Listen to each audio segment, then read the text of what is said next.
you're here. I'm here. And it's a Monday morning, which is a little different than other days of the week. You know what Mondays are like, right? You just come off this long weekend, at least Friday or Saturday and Sunday, and you think, I have to get up early in the morning. I've got a thing to do, but I'm really excited. If you are here, will you let me know? Make sure I've got my mics on and everything is rolling together. Okay, I'm not quite on here yet, so hang on.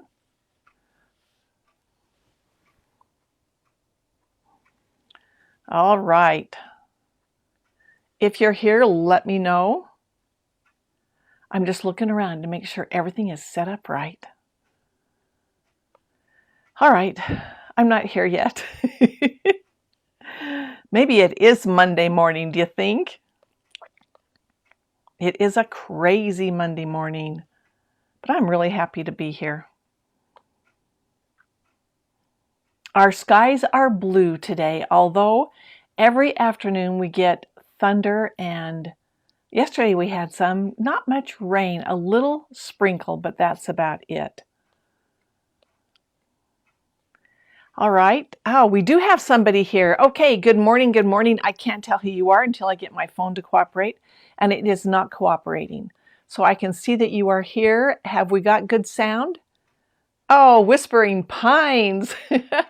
You're cool and cloudy. We're a little bit cool, not much cloud, and looking for rain this afternoon. Every afternoon we have rain. Well, they tell we're going to, no, it doesn't ever happen. And I don't know why. Come on. Okay. Hi, Alice. I just got my phone, just came on. I don't know why my phone is so much slower than all of yours and slower than my computer. It just is. So Judy said she spent the weekend at her childhood Girl Scout camp. Really? Was that just fun? Did it bring back lots of memories? I'll bet it did. Good morning, Annette and Mickey. And Mindy is in Whispering Pines. I love the name of that. That is just a cool sounding name, Whispering Pines. And hey, Jory, how are you? And Margaret says, Yahoo! All right. I'm loving it. I'm loving it. All right. So Mickey, are you back in Arizona or are you still in California right now? Because you travel so much. You do. Well, I have to thank so many of you. We had a lot of people sign up for our Searcher class this last weekend, and it was wonderful. And the class was fun. It was fun to interact and talk and compare and maybe go back over things if we didn't get it. It was, oh, Mickey's in California with her mom. That's good for you, Mickey. I'll bet you kind of like doing that. And our class was wonderful. And for those of you that haven't had a chance to watch it yet, all of the videos are in the file and you can go back and watch them. They're yours. Kind of fun, huh?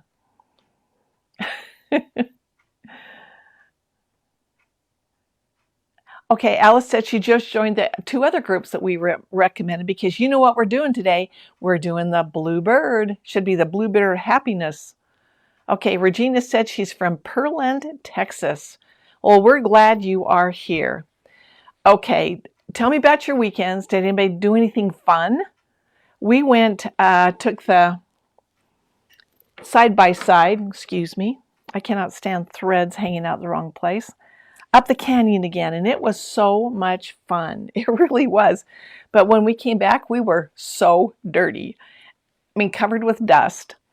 And then we built a bonfire and roasted hot dogs. We had really, and then we sat out there until the fire went out. So it was way dark when that fire finally went out. It was so much fun. We had a great time.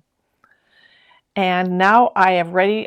This week I've got to start plugging. I got to start working again. Yep. Even after we had our class on Saturday, we still went up in the canyon, and it was really fun. Got some beautiful waterfalls, and we found snow. So we played in the snow for a little bit, and it was cold up there. Not so much, the water was really cold, and there was snow, but it wasn't really that cold. We didn't have to wear jackets or anything. All right. Regina said she started sewing the Follow the Bluebirds Well, we're going to follow another bluebird today. we are. We are. I just want to check in and see if there's anything new that anybody needs to talk about or share with us. I do have one joke. And of course, I ruin the punchline every time, right? It's just what I do.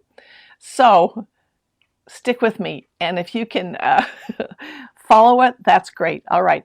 The guy says, my mom, no, I've already blown it. Okay. Hi, Cindy. Hello, Verna. And Vera and Nancy and Anne. Glad to have you all here. All right. This guy says, my wife asked me if I'd seen the dog bowl. And he said, I didn't know he could do that. That was it. Ta-da! Did you get it? Did I say it wrong? I hope not. Oh, Cindy says that she's talking to Regina. My sister and niece live in Pearland. And Flexi, I am so glad to have you all here this morning. And I know a lot of you are new, so we have a lot of things that we do. We do a project on the 10th, the 20th, and the 30th of every month. And it's at 10 o'clock in the morning, and it lasts about 10 minutes. Today, we are going to do the bluebird, so it's going to last a little longer than 10 minutes. The project, it won't last longer today, but your project, when you stitch it out, will take longer. But once again, I have written all the instructions down. If you want to follow along, these will be found in the file section on the Facebook group. So right as soon as we finish here, I will post the pattern and you can have it, because I'm doing something a little different. I mean, everybody has been doing this bluebird, right? There's 3 different ways you can do it, and I chose to do, you can piece it, you can paper piece it, and you can applique it. So I chose to applique mine, and mine is done differently than most everybody else. So you know what, look at all the different ways you can do one block and just enjoy it. Think outside the box. Think of what you can do with that bird block. You could put it on a bag, on a tote, on a pillow. Pillow would have been nice, yeah. I decided to do it in a hexagon. So let me show you what I've got here. If I can get this right. Right here, I'll move you out of the way. This is a hexagon, so I've created mine in a hexagon. Right like that. Because I thought that kind of lends itself to a little nest for this bird. And I am going to doodle applique after I put him on. Yep, Mickey, we have to think outside the box. There is no box in my book. There just is no box at all. So we have to think outside the box and put it all together. And it seems everybody else had done so many beautiful birds. I thought, what can I do that's a little bit different? And that's why I chose to do it this way. So I am going to show you today how to do the applique right here, in case you do it different. And you might, you know, everybody does things different, right? And the pattern tells you how to put the hexagon together and put the borders on the outside. So I want to cover this part. I want to cover the doodle applique, and I want to cover the binding part, because I love to machine bind. I don't like to do hand binding. My fingers get tired, and I think, well, how many quilts can I get done if all I do is hand bind, right? Besides, I want to put it in the washer. I want to wash them. I want to take them on the road with me if I want to. I don't want to worry about that binding. Of course, if I'm going to hang it on the wall and it's just for decoration and it's really a prize piece, I may hand bind it. But for the most part, I machine bind. Does anybody else out there machine bind? Oh, Judy is from Oakland, Tennessee. And Patricia is from Oklahoma. And we have Terry is with us. So Mindy, did you get my joke? She says cute joke. Okay. Of course, that's the Dog Talks. I just love them. They make me laugh. Okay, Regina said she loves machine binding. So do I. So we're going to go over this. And because it is a hexagon, it's done just a little bit tweaking. I mean, you have to change it. You don't really change it. I know, Alice. She is a hand binder all the way. But her pieces are beautiful, okay? And I can't take it away from them. They do a great, great way to do it. All right, so this is what I'm going to do. I want to talk a little bit about when you do applique. So here is my pattern, and this is the free pattern that you can download, and there are my pieces. They have already reversed them, so I don't have to do any reversing. Oftentimes on applique, you do have to reverse your pieces. So just think about what you're making, how you want it to look, which direction you want it to face. So if I want this guy to face this way and I have those pieces, I've got to flip him around, and I'll show you why. Right here, I take my pieces here, but they've already flipped them around. But just on other patterns, if you decide just to do something fun, gotta know you gotta flip them around. So all you do is you take these pieces, you trace them on Heat and Bond Light. And I've had more success with the purple kind, the Heat and Bond Light. That's the one with the purple label. It just seems to work better for me. I'm sure there are other kinds out there. So I trace it on there. And the next thing I want to do is I want to trim this down to about 1/4 inch around my piece. Okay, and hang on just a sec. I need to grab the iron so you can see what I do next and what everybody else does next.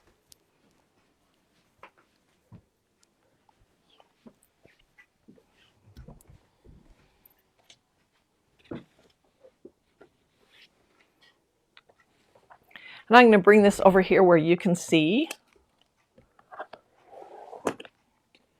All right, so I have my piece right here. Here's my fabric. Hi, Sarah. Who else have we got here today? Oh, hi, Valerie. Valerie is in the UK, so it's like 5 in the afternoon, right, Valerie? When we do our evening classes, or we stretch a little later, she is up late with us, and I really appreciate that. And Joyce has joined us. Okay, so I have the right side of my fabric, and this is the wrong side. And I have to, every time I do this, I actually have to say, now put it on the wrong side, because we always sew on the right side, right? We always are looking at our fabric. We know what we're doing, but this has to be ironed on the back side. So I'm just going to put that down there. And Sheila is from Minnesota. Hi, Melinda. And Pat is here. Okay, you don't have to really leave it on there a long time, but long enough that it's going to stick. All right, now that's a little hot. Got to let it cool.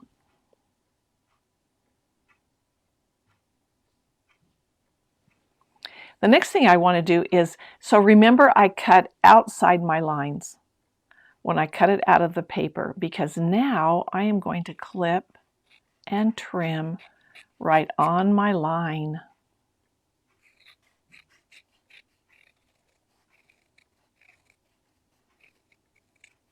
That's when I go on my lines.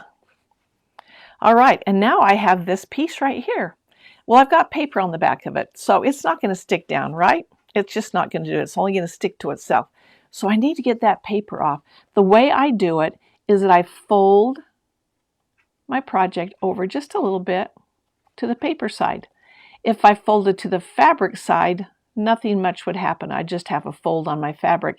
But if I fold to the paper side, the paper stays folded over and it separates the two, and I can peel it off.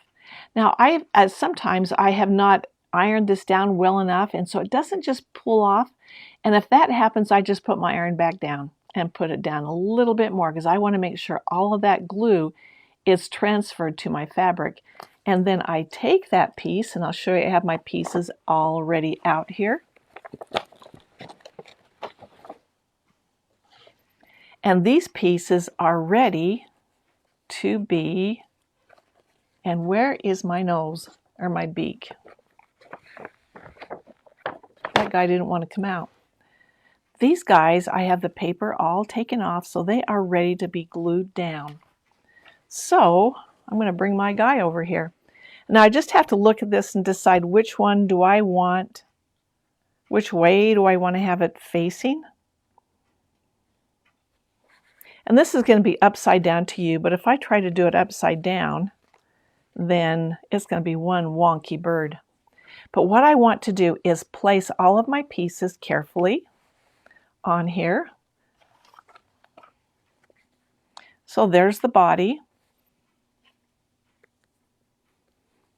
And there's the face. I'm going to be able to still move him around when I want to. Here, it's not glued down yet. I'm just putting it down. I think the very hardest part was trying to decide what fabrics to use. That's always the hardest part for me. If I had somebody that would pick all my fabrics and my colors, I would be happy.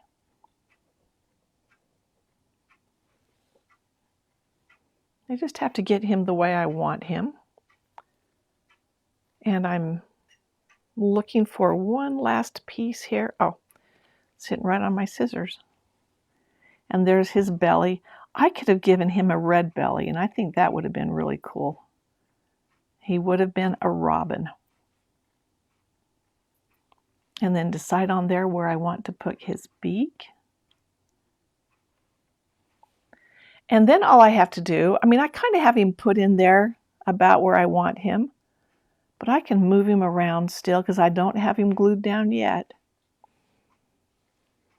Just make a few little adjustments in there. I think definitely I would give him a red belly next time.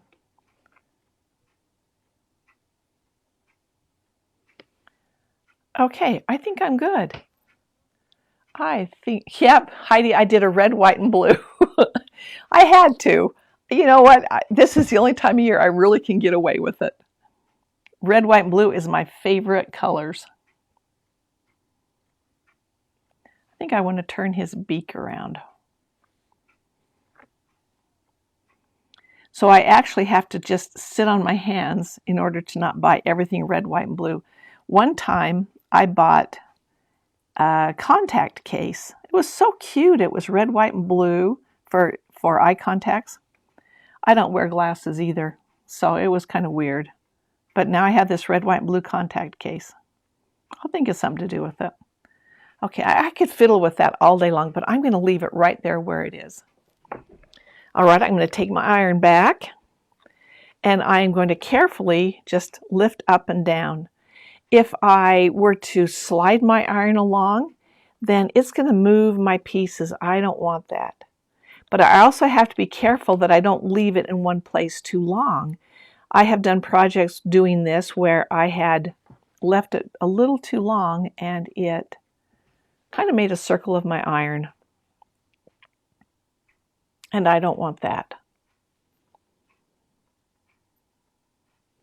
Hi, Karen and Gail. We're glad you're here. Okay, and I'm just going to go back over that. Now I'm going to applique around it. And I know in a lot of my applique classes, when I do the doodle applique, there are some people that don't really want to do the doodle applique. And that's okay. You don't have to. If you choose not to doodle applique, you can just do regular applique all the way around this. That works. But I really do like the doodle. I really think I really do. Okay, so now I am finished with this part. Those are all squished down there. Alice, do I use steam?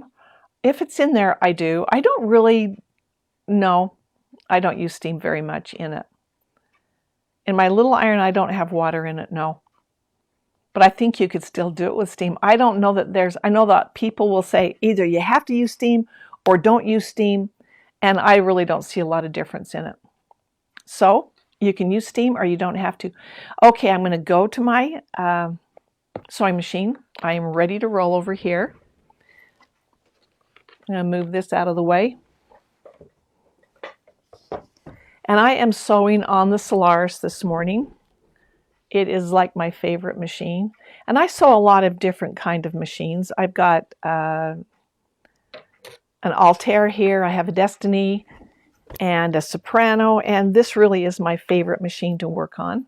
It just has everything that I need. All right. So I'm going to hope that you can see. Let me see if I can lighten or darken that. I've got big windows right here, and so when the sun changes, it changes everything that I have to do. All right, so what I'm going to do when I do doodle applique, I'm going to use a dark thread because I want to see it, because it's a doodly stitch, right?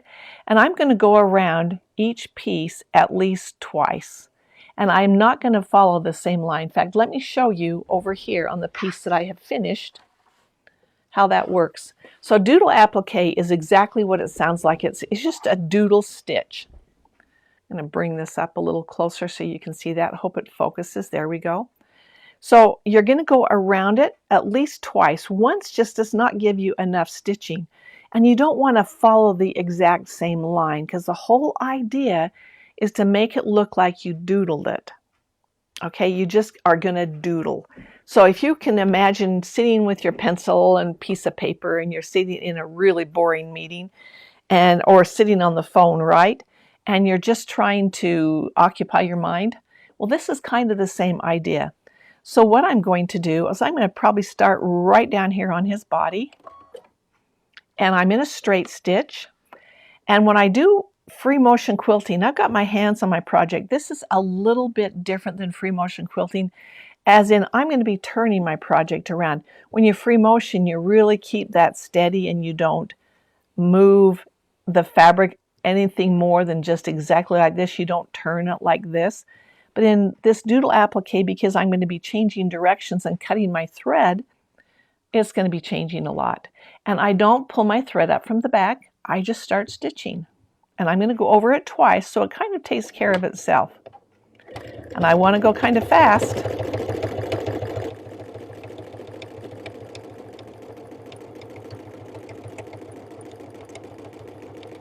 And I'm going to go back over it.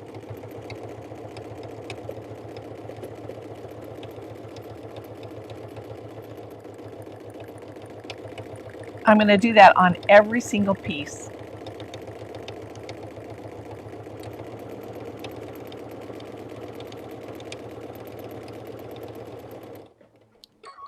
Cut my threads.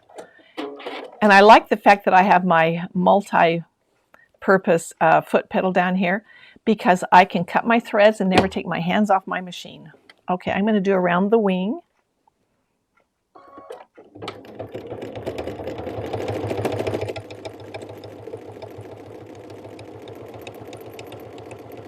And I want to go close to the edges, but not right off the edge.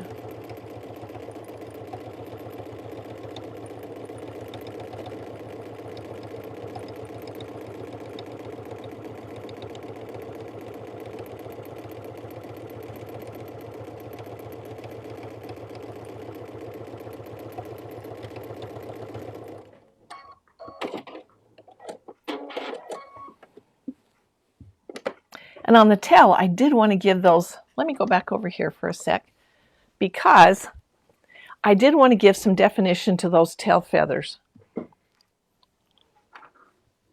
Oh, there they are. Has anybody done doodle applique before? Birdie, it's going to rain in Denver. Well, we had some rain yesterday. It's coming your way. What foot am I using? I'm using the free motion open toe foot.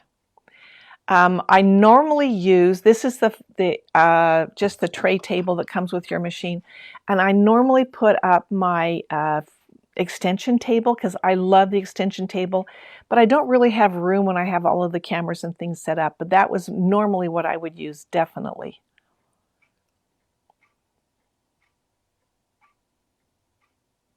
Oh, and Alice is talking about using steam in her iron.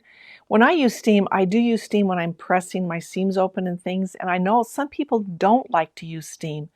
Everybody has a different opinion on that.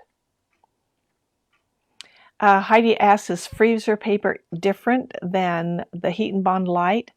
The Heat and Bond Light really attaches it well. It's not going to go anywhere. Where the freezer paper will attach it down temporarily, but it's not going to give you a strong bond. And I love my little iron too, Nancy. All right, I just want to make sure I caught all the questions. Oh, Joyce, you're so nice. Joyce, you've been in my free motion classes before, haven't you?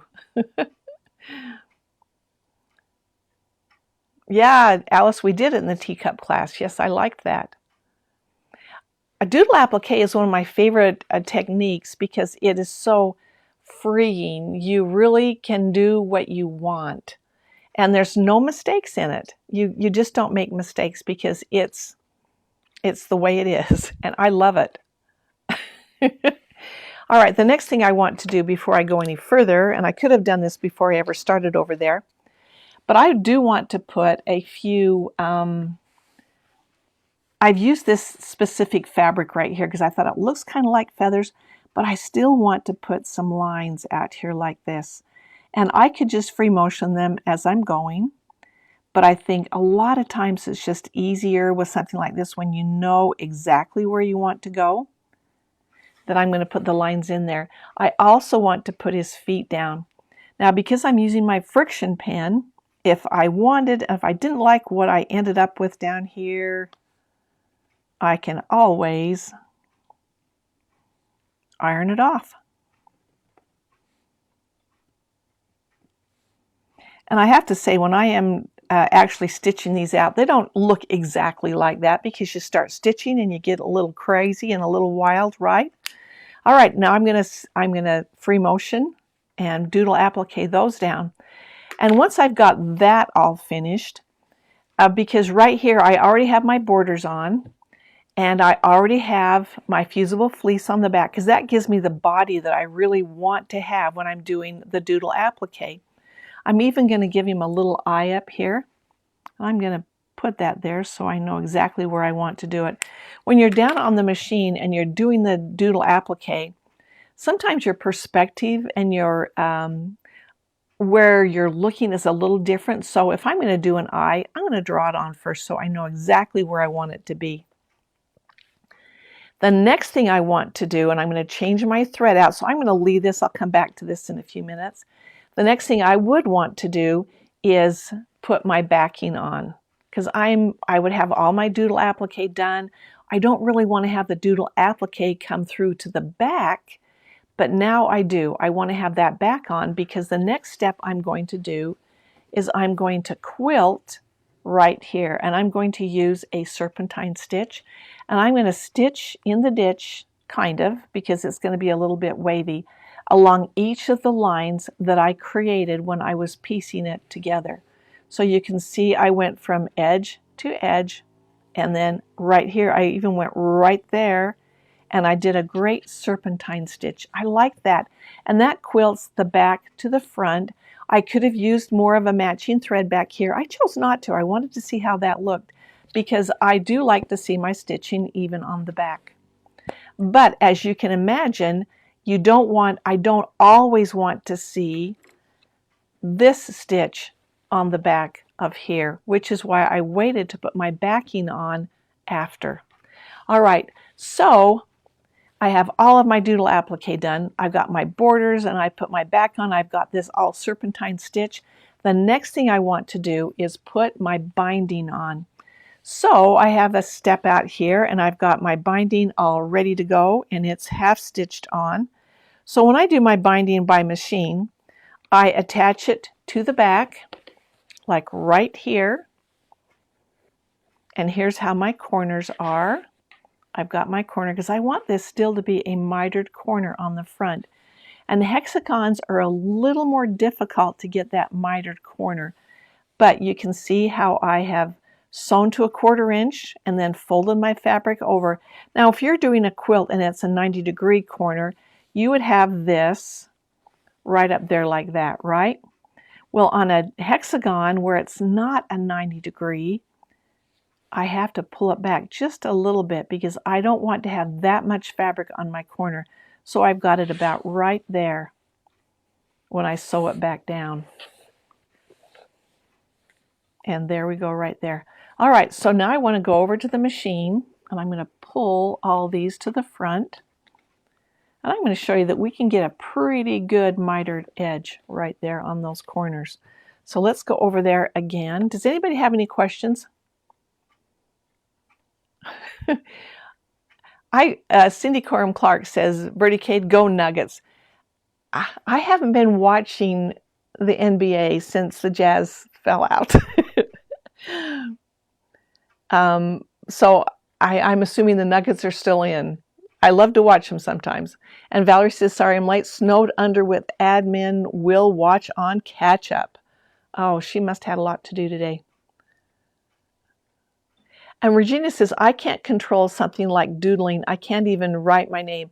It's like free motion quilting. I think it's easier than free motion quilting only because you actually have a line to follow, right like that.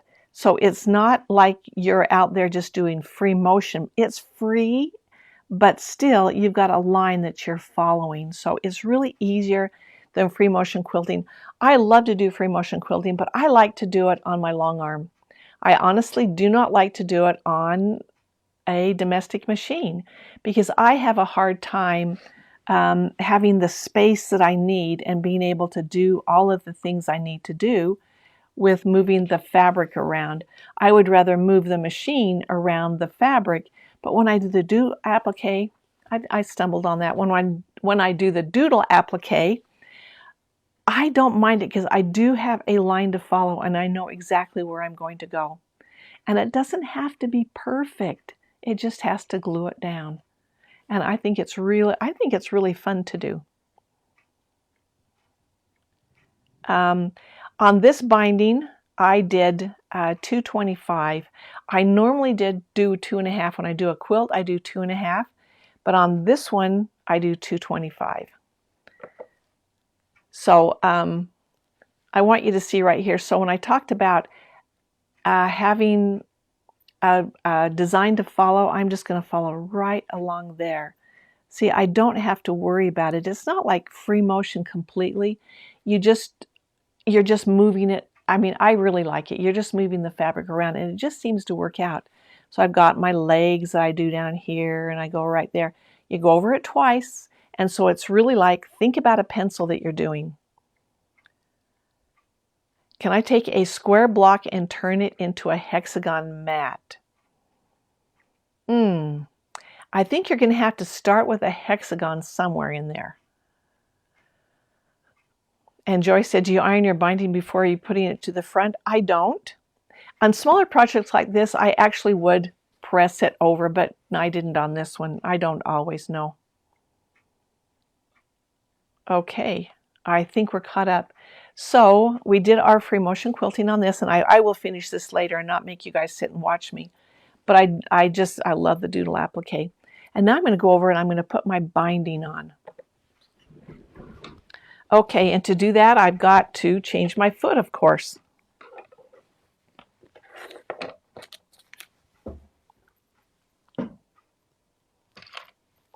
And right now I have my free motion foot on, so I've got to take the whole thing off. And I'm going to be using my binding foot. Let me go back over here. I think the lighting is better here to see this.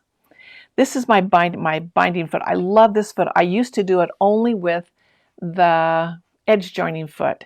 And then they came out with this foot. This is amazing. It's got a very smooth bottom, but it has a little lip right there. So that is going to keep your fabric just right in line. Where I used the edge joining foot, it had a very wide lip under here, a flange, and that kept my binding in place. And I did it all the time. But on that one, when I would go up over like edges like this where I had to meet the other side, that little flange would get caught right there. So if you do that, let me tell you, this is a lifesaver. This is a quilt binding foot. It just smoothly goes over any edge that you have to cross. Like if you have pieces that right here that are joined together, this just goes over it so smooth. If you've used this foot before, you will say, oh, I cannot go back to that anything. This is the only thing you can use. I tell you, I love it. Okay, I'm going to put this foot on. Need my ankle shank on.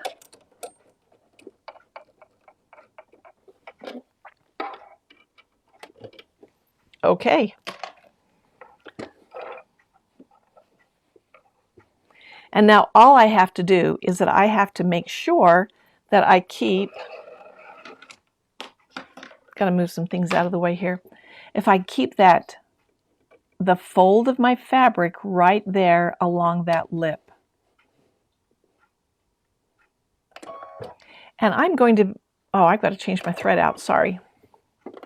I do not want to bind this in blue. But it's nice that it's so easy to change out, isn't it?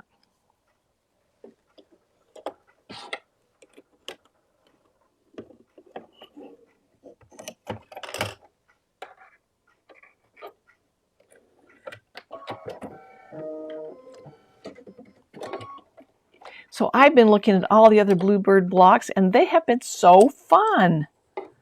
I love everybody's interpretation on them. I think that's what makes them fun. And I've also watched all of you post your pictures of your interpretation of that block. What fun this has been. Okay, so now I'm going to pull my binding just over to cover my stitches that I put it down there with, and I'm going to ride that fold right along the lip in my foot. And I'm going to be a little left off center.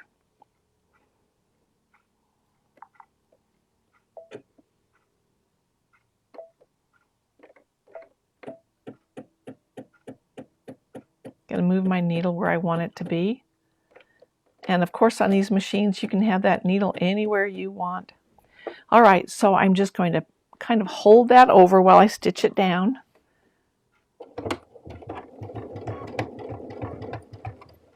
I want my needle over just one more.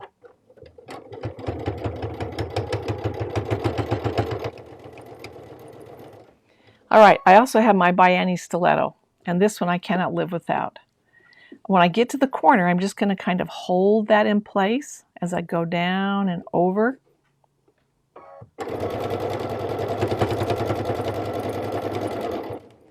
And when I get about this close to the corner, about an inch away, I'm going to pull the next side up and over.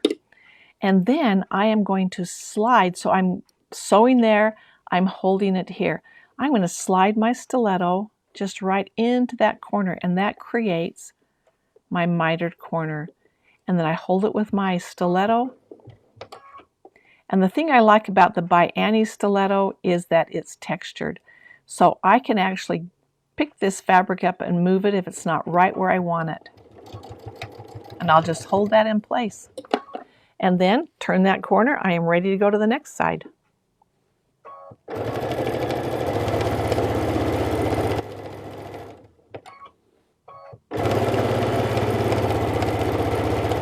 And I'm approaching the next corner, so I will go down and I'll be about an inch away. I'm going to hold that in place. And at that point, I now will pull this one over, hold it over where I want it to be, and I'll slide my stiletto right down, and it will create that mitered corner for me.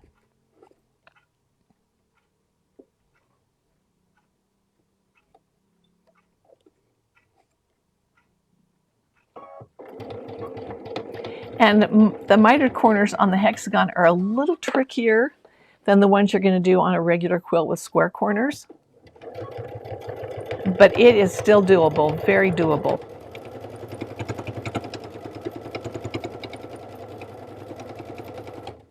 I know it sounds like I need a new needle.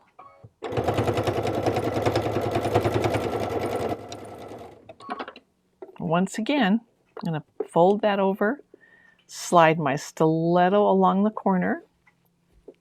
I would love to hear how all of you do the mitered corners, because I'm sure we all do them a little bit differently.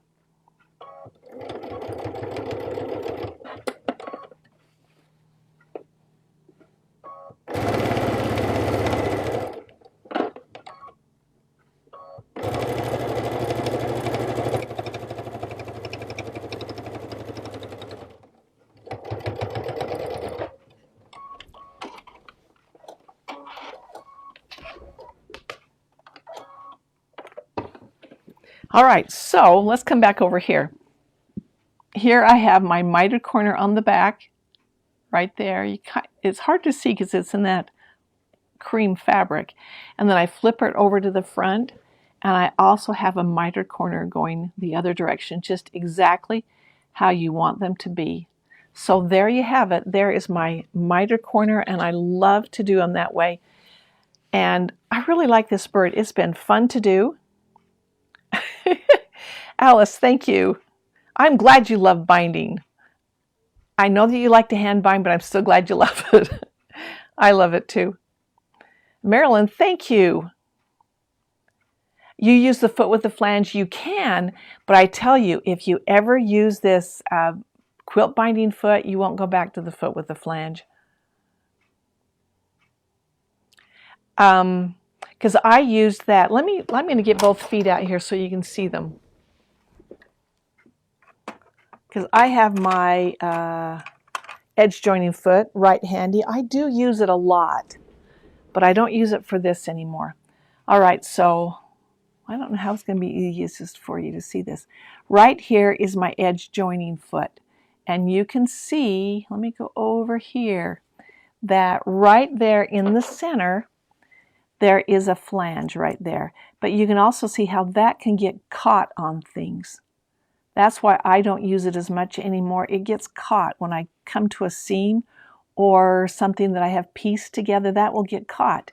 And I'm always picking up and putting it back down so it doesn't get caught. And right here, if you compare this to your blind hem foot, the blind hem foot has that flange that goes all the way back under the needle. So you're limited on what stitches you can do. You can only do a straight stitch.